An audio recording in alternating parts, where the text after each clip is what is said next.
Right, good evening. I make it 7 o'clock, so welcome to this meeting of the Cabinet. My name is Councillor Shantanu Rajawat. Welcome to those in the audience and those watching at home. I'm the Leader of the Council and Chair of this meeting. I'm joined around the table by my colleagues on Cabinet who will introduce themselves as they speak. We are also pleased to welcome the Leader of the Opposition, who has a standing invite to this meeting.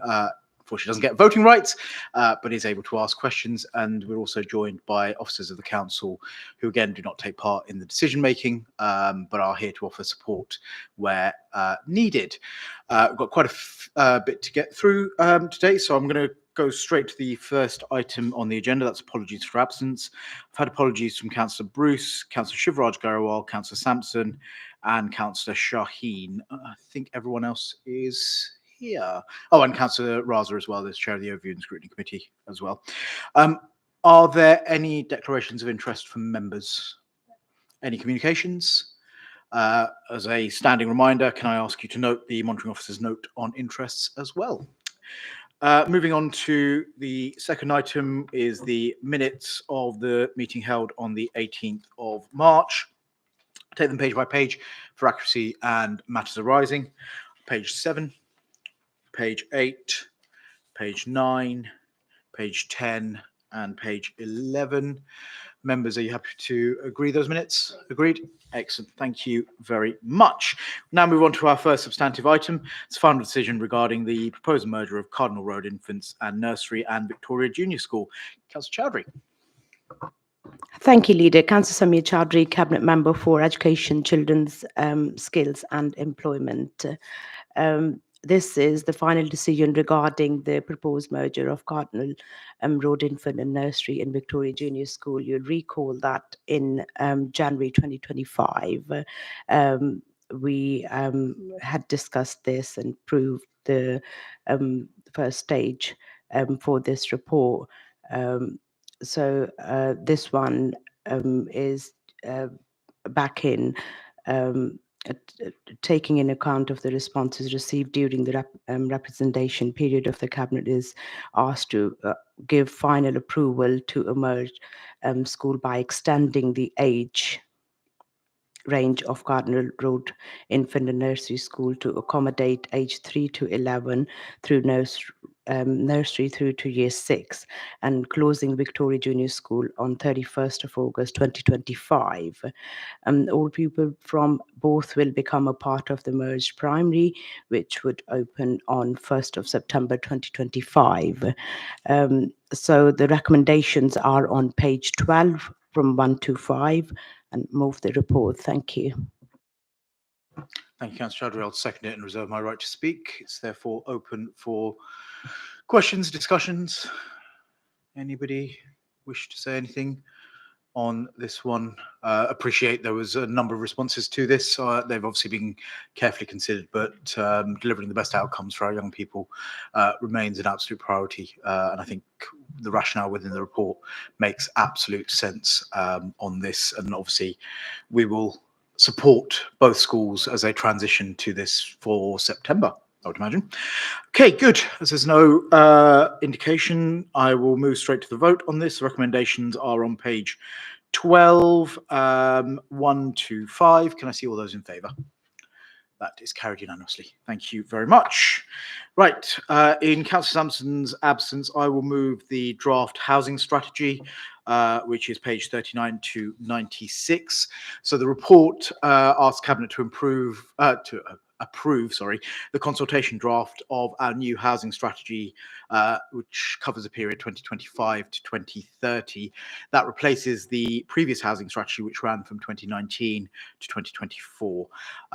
Members around the table will know it's a statutory requirement to have a housing and homeless strategy.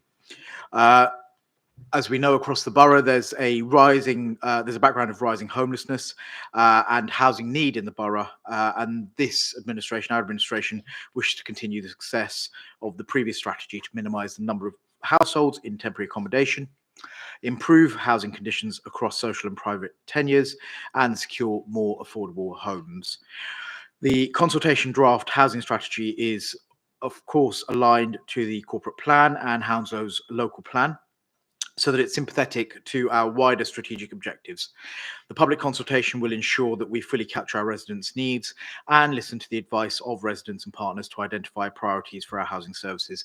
And I should also note that this is going to overview scrutiny as well, for some scrutiny very, very shortly as well. So in saying that, I move the report. Councillor Bath, do you want to second it? Yeah, I'm happy to second it, and I'll speak now if that's okay. Yeah, I just wanted to say, obviously, we have to go out to a statutory consultation, and that's absolutely fine. But I think when you read the report, and I think it goes without saying, the actual housing crisis that we face, along with everybody else, I guess, nationally. But I particularly welcome our priority 3 around raising standards in the private rented sector, because as the housing crisis kind of, it gets worse, I guess, more and more people are relying on the private sector for their accommodation. And I think where we can sort of do more sort of education around tenants knowing their rights, but also with landlords as well, I think that's only a really good thing, given that more and more people are going to be relying on the rented sector for their housing issues, really. Okay, but yeah, happy to second that. Thank you, Councillor Bath. So for discussion, Councillor Thompson. Just a question, which, depending on your answer, depends how many more questions asked. Does this go to Borough Council ultimately? No, in that case, I'll just check. I appreciate it's a consultation document. Obviously, it will go through scrutiny and come back to Cabinet in the future. Just a couple of observations, I suppose. There's a lot of ambitious stuff in here, which obviously one would support: retrofitting new homes, increased and better tenant engagement, tougher regulations, and hopefully the consultation we're having on HMOs will feed into this too, and make sure that we're covering all those, not just the ones we do at the moment. But obviously that there's a cost to it, and I'm just, obviously it would be helpful if somewhere, it's not terribly clear in the document where that comes from. There is also mention, that's very brief mention, of the importance of family homes. We do tend to, in Hounslow, build lots of 1-bedroom flats and 2-bedroom flats. The 3s and the 4s seem to be few and far between. I say it's mentioned in passing in a list of other need, but it's very vague. There's no timeline, there's no details, there's no numbers. And I think from our side, we were very keen that that was a real priority of the council. And also, finally, and on page 90, in terms of the action plan, it says that one of the points is that we will complete reviews on blocks with cladding. Well, I was rather hoping that in 2025, in light of what happened at Grenfell and all the other subsequent discussions, that had been done. So do I take from the document that we haven't yet reviewed all properties in Hounslow, all flats that have cladding? Thank you, Councillor Thompson. I'll come back to that in summing up. Is there anyone else? No, I'll do it now. So, so the point around 3 and 4 bedrooms, agree, market is very, very difficult. The economy is in a very difficult pace. So in a different place, but joined up, trying to use our influence with developers to encourage that need to come forward, I think will be really important. And that's where this needs to be aligned with the local plan, but also in terms of the sort of business case for growth. Talking about key sites, it's about those family homes that we'll need in the future. And I guess you try and project into the future, and that's not an exact science. So I do recall a number of years ago the need was for 1 and 2 bedrooms, and actually we responded to that really well. Now we need to do the same again for larger family homes that we know are coming through as well. So that is, whilst the consultation may not directly talk to that, I think that is an aim that will sit amongst multiple of our strategies. On your point around cladding, you're absolutely right. All of our stock post Grenfell was looked at, but I think regulation is changing constantly, and the visibility around cladding is also changing. So we're in a position where we have to continue looking. So it's not a case that we've ignored, it's that we're responding to changes in regulation and legislation. So that's that. I can't see anyone else. And to your other points, Councillor Thompson, Yeah, absolutely. I think we're shared in what we want to try and achieve. This is a moment in time of consultation. The fuller report will follow once we've analysed the responses, and we're really keen to make sure we get as many people responding as possible. So the recommendations on this are on page 41 to 4. Can I see all those in favour? That is carried. Thank you very much. Right, with the meeting's indulgence, I'm going to just shuffle around the agenda a little bit. I'm going to go to item 7 first, then 5, and then we'll finish on item 6. So item 7 is completion of the Safer Communities Improvement Programme and transition to business as usual. Councillor Sidhu. Thank you, Leader. Councillor Raghvinder Sidhu, Cabinet Member for Public Safety and Regulatory Services. This report confirms the completion of Safer Communities Improvement Programme and the full transition of the activity to be taken forward from this point as part of business as usual. Work within the Safer Communities service area. Through the work, the program has successfully achieved a review of implementation of new Community Safety Partnership Board, a structured funded police team contract with increased focus on borough's housing estate, the design and delivery of new operating model for safer communities, which enables a stronger area-based approach, more visible patrolling and interface with the residents, a renewed focus on prevention and early intervention, and for the first time, antisocial behavior officers for non-housing areas within the borough, the delivery of cashable savings, which are detailed in this report. The recommendations are on page number 120. The program has been delivered on time and has come under budget, with the surplus funding returned back to the council's reserves. I move the report. Thank you, Councillor Sidhu. I'll second it and reserve my right to speak. It's now open for discussion and debate. Councillor Rajmagarwal. I just want to say I wholeheartedly support this. I know a lot of work has gone into this, and we're trying to reduce crime levels in the borough, and while increasing public trust and confidence in tackling crime, because fear of crime is very high here. So well done, and I wholeheartedly support it. Thank you. Thank you, Councillor Garwal. You didn't introduce yourself either. Do you want to introduce yourself quickly? Though I've spoken, I like telling who I am at the end, just in case. Councillor Ajmer Garwal, Cabinet Member for Residents, Support, Community and Equalities. Okay, Councillor Bath. I just realised I didn't introduce myself before either, did you? Councillor Lily Bath, Cabinet Member for Adult Social Care and Public Health and Health Integration. I also wanted to support the conclusion of this and the recommendations. I think, as you've both said, it's really important that we actually make sure that we are supporting our communities around community safety, because that we do get a lot of inquiries around that in our inbox. But I also wanted to, it's good to see all the greens, but actually it's also really good to see an underspend as well. And I think we saw that in a previous programme that we brought to Cabinet around our young people, young YSEG. I'm trying to spit the words out. A youth support and employment guarantee program, which we also concluded with some good outcomes, but also with an underspend as well. Thank you. Thank you, Councillor Bath. Okay, I can't see anyone else indicating. So, no, that's the wrong report. What page number are we? 119. Sorry, we'll get there. Okay, the recommendations on this are on page 120, 1 and 2. Can I see all those in favour? That is carried. Thank you very much. Go straight back to you, Councillor Sidhu, for the initiation of the enforcement review project with the council's delivery plan. Thank you.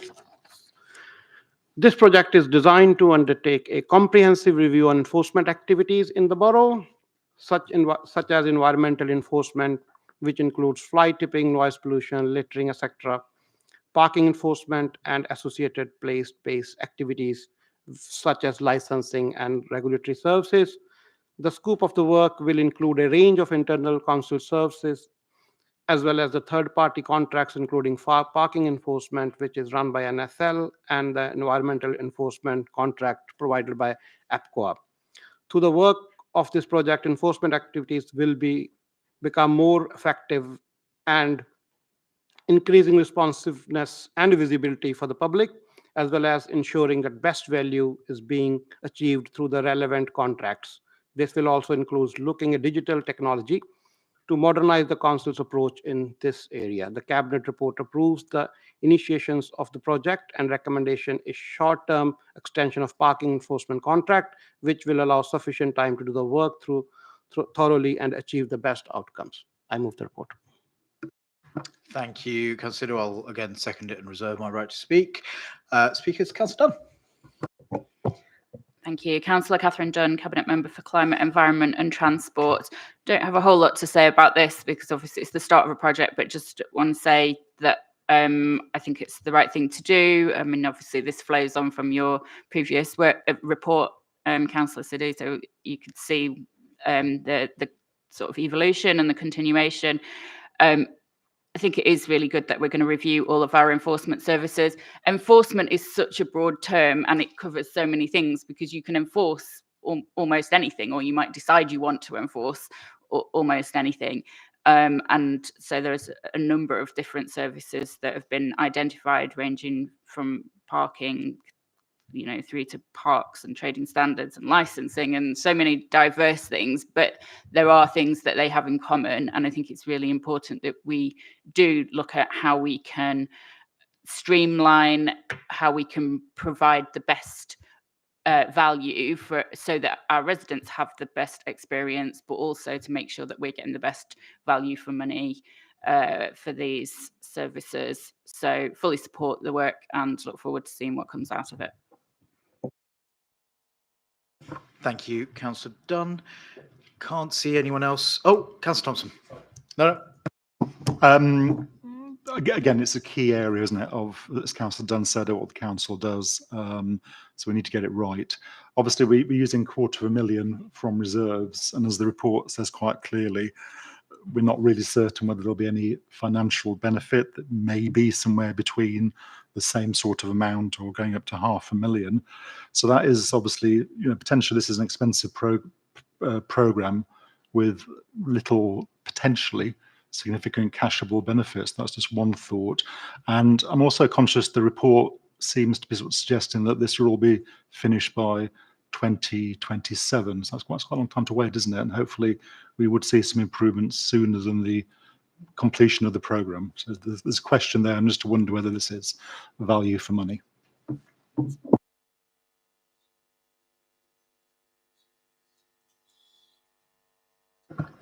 you want to sum up? Yes. Yeah. Thank you, Councillor. Yes, this is like value. We look forward to be a value for money, but because it's a very vast project and it includes so many different third-party contracts, and we have to look everything before. This is just a starting point. So like budgeting and how we move forward from here. So we'll make sure that it will be value for money. I suppose just to add to that, even though you've summed up, and I'll move to the vote in a second, the report does highlight some savings that could be delivered. They're not at the top end, they're probably at a conservative end. As you start looking at the offer, the total enforcement offer, actually you probably can drive more out of it. But I think it's better to be a little bit conservative to start with and then work your way through it. And some of that will be contract savings as well, as we start looking at those strategic contract as well. Okay, I can't see anyone else indicating, so the recommendations are on page 98, 1, 2 and 3. Can I see all those in favour? That is carried. Thank you very much. Right, making good progress. Right, final report of the evening is the completion of the third-party spend programme, which is on page 111. I'll just get to that. It's a report in my name. So, members will be aware that as part of the corporate plan, it's important to look internally at our third-party spend. By third-party spend, that's our procurement commissioning, as well as our corporate services contract and the scope of that. That's been a program that commenced in 2022, and the aim of that was to have an effective commission cycle, driving value for money, high performance, and innovative supply delivery, which not only generates savings, but also provides demonstrable value, both in terms of economic savings, but also non-cashable savings, so non-cash savings as well, that fits with the council and community needs. So the report details, as we come to the end of that programme, it's not the end of the activity, just to be really clear. The activity becomes business as usual. We are in the throes of looking at our corporate services contract, because that does come to an end. And this is the springboard on which we do that work. So with that in mind, and the detail in the report, I formally move it. Councillor Dunn, would you like to second? Yeah, happy to second the report. Reserve my right to speak. Okay, open for discussion, comments, questions. Councillor Thompson, you look perplexed. Don't be perplexed. Oh, it's money, isn't it? Always confuses me. As I read this, we seem to have spent, again, it's in the question to previous, really. We seem to have spent around about £1 million to save £1 million. And, well, to save £1 million eventually when it comes fully online next year and the year after. And I'm just wondering why, I suppose, why we don't have the contract management skills in place. I mean, we don't have to spend an extra £1 million to tell the organisation that it's flabby and it's not doing things properly. If we had sort of better, I don't know, management in this area, would we have needed that sort of programme at all? And my final sort of observation or comment or point is that this was meant to deliver 2.8 million in savings, and it hasn't, has it? So that's not so good. It's obviously underperformed by around about £1 million. So I guess we have to fill that a little bit more of a black hole than we had before we started. Thank you, Councillor Thompson. Anyone else before I sum up and respond to that? No. Okay, good. So, I mean, in terms of the savings that are profiled, they're ongoing savings. So they've been profiled over the next couple of years. So we have to have a level of confidence that it will be delivered. So far it's delivered, I think, roughly £1 million. And we are still on track to deliver the rest of the savings. Some of that is ongoing as you get to the end of contracts and you're renegotiating. Big area of spend, for example, is in social care. So as you're renegotiating those contracts and some of the higher value contracts, they won't show through, and we have to have that patience and the confidence in terms of delivery. So it's not a case of it sits in a black hole and we've got to fill it elsewhere. We have to have that confidence that it will deliver.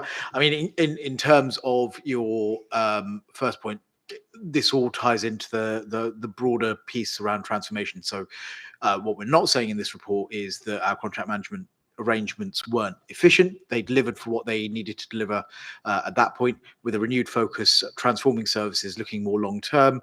I think it's absolutely right that you actually do look into it. In terms of the project itself, that you'll note is underspending. So there is money going back into reserves, and then you start looking at the cashable savings over that longer period, as I just articulated. So good. I can't see anyone else indicating on that. So the recommendations on this are on page 112, 1 and 2. Can I see all those in favour? That is carried. Thank you very much. Right. I have not had any referrals from any other council committees, and I've not been notified of any urgent business. The date of the next meeting is Tuesday, the 13th of May, 7 p.m. in here. Can I thank you all for joining us, both in the audience and at home? Have a very good evening.